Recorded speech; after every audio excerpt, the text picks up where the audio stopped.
ಹಾ ಸರ. ನಿಮ್ದು ಸ್ವರಾಜ್ ಒಂದು ಮಿನಿ ಟ್ರ್ಯಾಕ್ಟರ್ ಕಳ್ಸ್ಕೊಡಿದ್ರಲ್ಲ, ಹೌದು ಸರ. ಎಷ್ಟು ಮಾಡಲ್ಲ ಗಾಡಿ? ಅದು ಸರ 2022 ರೀ. ಓನರು? ಹಾ ಸರ. ಓನರ್ ಎಷ್ಟಾಗಿದ್ದಾರೆ? ಫಸ್ಟ್ ವಾರ ಸರ. ಡಾಕ್ಯುಮೆಂಟ್ಸ್ ಎಲ್ಲ ರನ್ನಿಂಗ್ ಇದೆ ಗಾಡಿದು? ಬ್ಯಾಂಕಿಂದು ಐತ್ ಸರ ಲೋನ್. ಇದು ಡಾಕ್ಯುಮೆಂಟ್ಸ್ ರನ್ನಿಂಗ್ ಇದೆಯಾ ಅಂದ?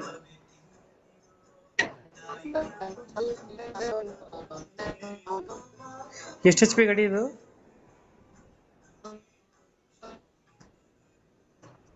ಹಲೋ, 24 HP ರೀ ಸರ, 24 ರೀ. ಇದು ಇಂಜಿನ್ ಮತ್ತೆ ಏನೇನು ಕೊಡ್ತಿದಾರೆ ಜೊತೆಗೆ? ಹಾ ಸರ. ಇಂಜಿನ್ ಮತ್ತೆ ಏನೇನು ಕೊಡ್ತಿದಾರೆ ಜೊತೆಗೆ? ಅದ್ರ ಜೊತೆ ಸಾಮಾನ್ಯ ಅದಾವ ಸರ, ಕುಂಟಿ ದಿಂಡ್ ಅದಾವು, ಕೂರ್ಗಿ ಅದಾವು, ಎಲ್ಲ ಅದಾವ ಸರ್. ಅದಕ್ಕೇನು ತೊಳೋದು ಅವಶ್ಯಕತೆ ಇಲ್ರಿ. ಹಾ ಸರ್. ಎಲ್ಲಿ ಬರ್ತದೆ ಗಾಡಿ ಲೊಕೇಶನ್?